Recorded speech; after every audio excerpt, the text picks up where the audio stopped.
रखा है, बढ़िया। जूम थोड़ा और कर दे। ठीक है, चलो।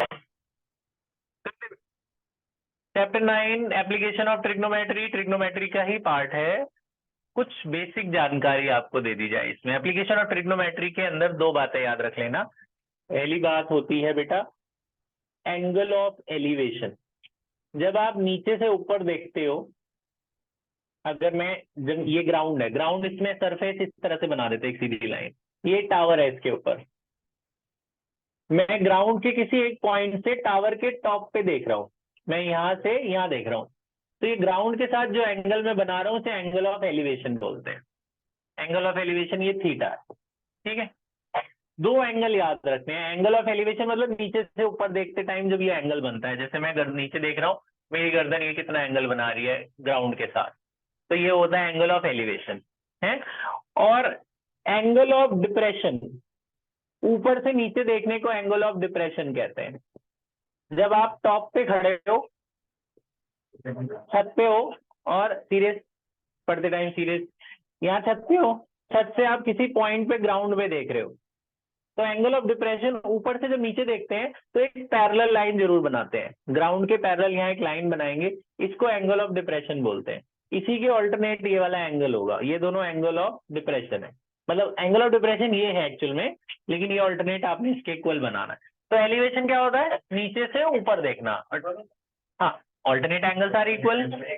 ये दोनों लाइन है नहीं नहीं नहीं नहीं, सुनो, ये अलग डायग्राम है, ये अलग डायग्राम है। ये दो अलग अलग केसेस हैं, ये दोनों इक्वल नहीं होते। ये कोई भी एंगल हो सकता है, जैसे ये 30 हो सकता है, ये 60 हो सकता है सेम भी हो, ऐसा कुछ नहीं है। वो अलग अलग केसेस में अलग अलग पूछा जाएगा। तो आपसे बोलेंगे भाई नीचे से ऊपर एंगल ऑफ एलिवेशन, तो आपने यहाँ एंगल बनाना है। और एंगल ऑफ डिप्रेशन बोलेंगे तो एक पैरेलल लाइन जरूर खींचना है। जब आप ऊपर से नीचे देख रहे हो तो जो एंगल बन रहा है उसे एंगल ऑफ डिप्रेशन कहते हैं। ठीक है, तो अब बेसिक क्वेश्चन से स्टार्ट करते हैं हम। एक बेसिक क्वेश्चन, बेसिक, देखो जी, दो, वो ट्रिग्नोमेट्री वाली एक टेबल याद कर लेना। टेबल याद है वो 30, 45, 60, 90 वाली टेबल, है ना? कितने लोगों को याद है? 0 डिग्री, 30, 45, 60 और 90, है ना? देखो टेबल याद कर लो। ये टेबल साइन, बेटा मूवन, साइन कॉस टेन, जब तक पूछा जाना है ना बोला मत करो, गंदी बात होती है, ध्यान से सुनो। साइन कॉस टेन ये टेबल है। अब बोलो, बोलो। 0, 1/2, 1/√2, 1, है ना? दूसरी लाइन क्या होती है? इसी को उल्टा करके लिख देते हैं, क्या होती है? 1√3/2। तीसरा डिवाइड करके लिख देते हैं, 0/1, 0, ये 2 कट गया, 1/√3, ये पूरा पूरा कट गया, 1, यहाँ √3। और इसे क्या कहते हैं? Not defined. ये थी ना टेबल। अब बेसिक क्वेश्चंस पे आ जाते हैं। बेसिक दो क्वेश्चन मैं बता रहा हूँ, ऐसे बुक में 3-4 क्वेश्चन है, पहले आप वो खत्म कर लेंगे। क्वेश्चन सुन, बस ये दो बातें नोट कर लेना अभी। आप ये मत नोट करना, ये बस समझ लो। क्वेश्चन ये है कि भाई एक पोल है। अब मैं क्वेश्चन पढ़, इसमें क्या होता है कि डायग्राम नहीं दिया होता, वर्ड प्रॉब्लम होती है, उसे पढ़ के डायग्राम बनाना होता है, फिर ट्रिगो की मदद से ही निकालना होता है। ठीक है, ट्रिगो की मदद से मुझे याद आया, तुम लोगों को ये तो पता ही होगा, P/H क्या होता है? Sine theta. B/H क्या होता है? Cos theta. P/B क्या होता है? Ten theta. बस ये तीन यूज होंगे, बस साइन कॉस टेन, बस। P/H sine theta, perpendicular upon hypotenuse sine theta, base upon hypotenuse cos theta, perpendicular upon base tan theta, बस ये यूज होंगे।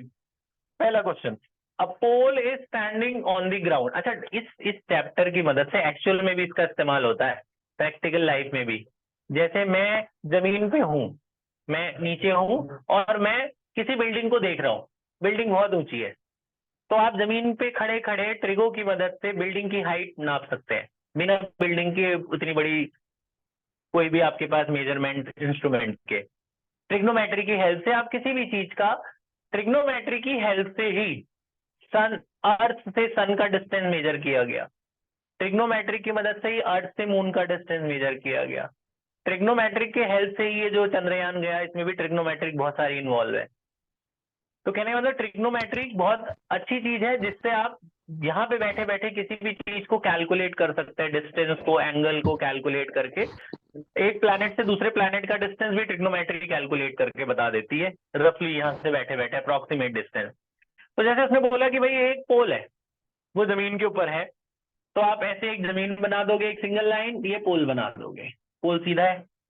From a point on a ground, word में लिखा होगा, मैं पढ़ रहा हूँ, फिर उसको पढ़ के क्वेश्चन डायग्राम बनाते हैं। A pole is standing on the ground, ये पोल, ये ground. A pole is standing on the ground. From a point on a ground, the angle of elevation of top of a pole, suppose हम यहाँ है ground के ऊपर, from this point the angle of elevation, elevation मतलब नीचे से ऊपर देखना, the angle of elevation of top of the pole is 60 degree, this is 60 degree, ठीक है। और the distance of the man, हम यहाँ है ना, यहाँ से हम पोल को देख रहे हैं, distance of the man from the base of the pole is 20 metre, हम पोल से कितनी दूर खड़े हुए हैं, 20 मीटर। अब आपसे पूछा what is the height of the pole, ये हाइट गायब है, ये निकालो, इसको मैं x मान लेता हूँ, ठीक, निकालना है, समझ में आ गया। तो ट्रायंगल की एक ही साइड पता होगी, हमने एक दिन क्वेश्चन करा था ये, कि एक साइड पता होगी तो उसकी मदद से दूसरी साइड कैसे निकालें, सिर्फ एक साइड पता होगी। तो आप इनका यूज करेंगे। आपको पता है ये परपेंडिकुलर है, और ये क्या है, बेस, ये तो पता है, इसे परपेंडिकुलर कहते हैं, इसे क्या कहते हैं, बेस, और उसके 90 के सामने वाले क्या कहते हैं, हाइपोटेन्यूज। तो आप परपेंडिकुलर बाई बेस का यूज करेंगे। Perpendicular by base is equals to tan theta, है ना। थीटा कितना डिग्री है, 60, परपेंडिकुलर बाई बेस पर tan थीटा लिख दिया, थीटा कितना है, 60।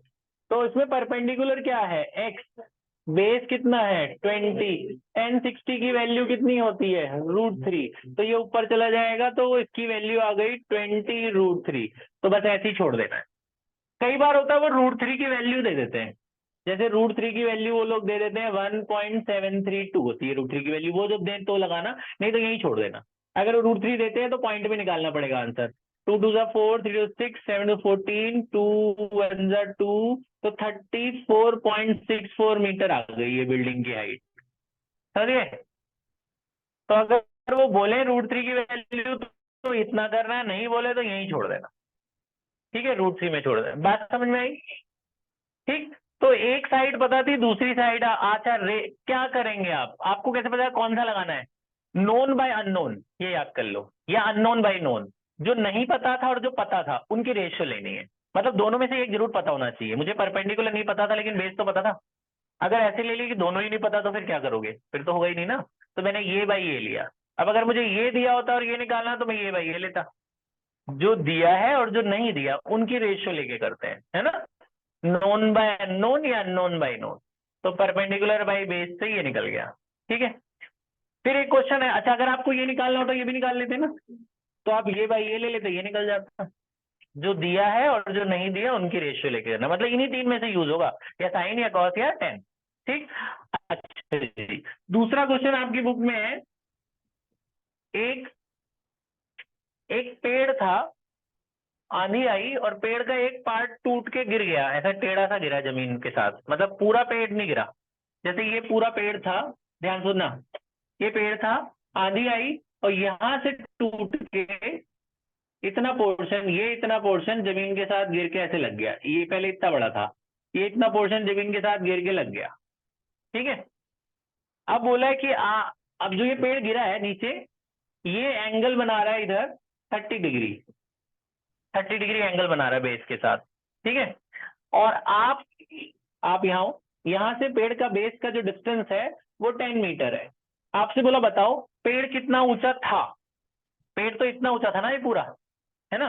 तो क्या क्या निकालना पड़ेगा, ये भी निकालना पड़ेगा ना, और ये भी निकालना पड़ेगा। पेड़ ये प्लस ये दोनों मिला के था ना, ये हिस्सा भी तो पेड़ का ही पार्ट था, ये गिर गया ना। पेड़ कितना ऊंचा था, ये पूरा था, इसका एक पार्ट गिर गया। तो आप ये निकाल लो, सी से लेकर बी तक और सी से लेकर ए तक, और दोनों को जोड़ दो, सी बी और सी ए को जोड़ देंगे तो पूरा पेड़ आ जाएगा ना, पेड़ कितना बड़ा था। ये सी ए भी तो ऐसे था ना पहले, है ना। तो ये एक्स भी निकालना है और ये वाई भी निकालना है, परपेंडिकुलर भी निकालना है और हाइपोटेन्यूज भी निकालना है, ठीक है। तो फिर एक्स और वाई को ऐड कर देंगे, टोटल पेड़ की हाइट आ जाएगी। तो पहले हम ले लेते हैं दिस बाई दिस, ये क्या है परपेंडिकुलर और ये क्या है बेस, है ना। तो perpendicular upon base is equals to tan कितना 30, परपेंडिकुलर कितना है x, बेस कितना है 10, tan 30 क्या होता है 1/√3, ये ऊपर ले जाओ, x की वैल्यू कितनी आ गई 10/√3, x समझ में आ गया, छोड़ दो। अब ले लो ये परपेंडिकुलर अपॉन हाइपोटेन्यूज, ये भाई ये भी ले सकते हो, ये जो पता है और जो नहीं पता उनकी, बेस अपॉन हाइपोटेन्यूज क्या होता है cos थीटा, दिख रहा है ना। बेस कितना है 10, बेस है 10, हाइपोटेन्यूज कितना है y, cos 30 क्या होता है √3/2, cos 30 √3/2, ये से मल्टीप्लाई होगा 20 और ये y ऊपर चला जाएगा y√3, y की वैल्यू कितनी आई 20/√3, y आ गया x आ गया, है ना।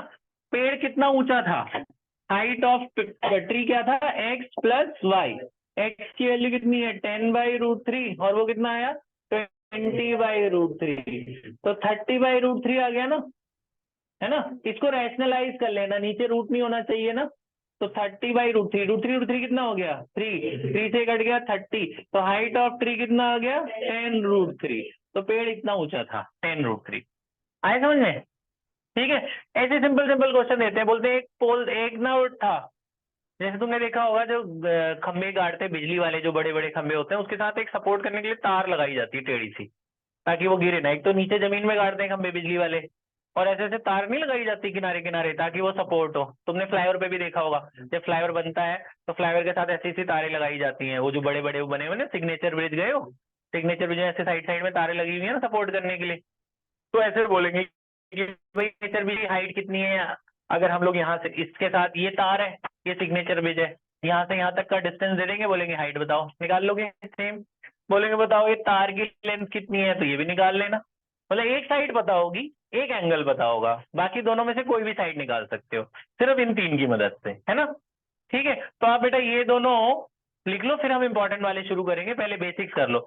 ये एंगल ऑफ एलिवेशन डिप्रेशन लिख के आप 9.1 पे जाएंगे, 9.1 के आप पहले, बेटा आवाज नहीं, 9 पॉइंट मैं बता रहा हूँ कौन कौन से क्वेश्चन करने हैं, यहाँ लिख रहा हूं मैं। एग्जाम्पल 1, आवाज बिल्कुल नहीं, एग्जाम्पल 1, उसके बाद क्वेश्चन नंबर 1 2 3 4 5, 5 क्वेश्चन कर लो जल्दी से बेसिक्स वाले, पॉज कर दे बेटा।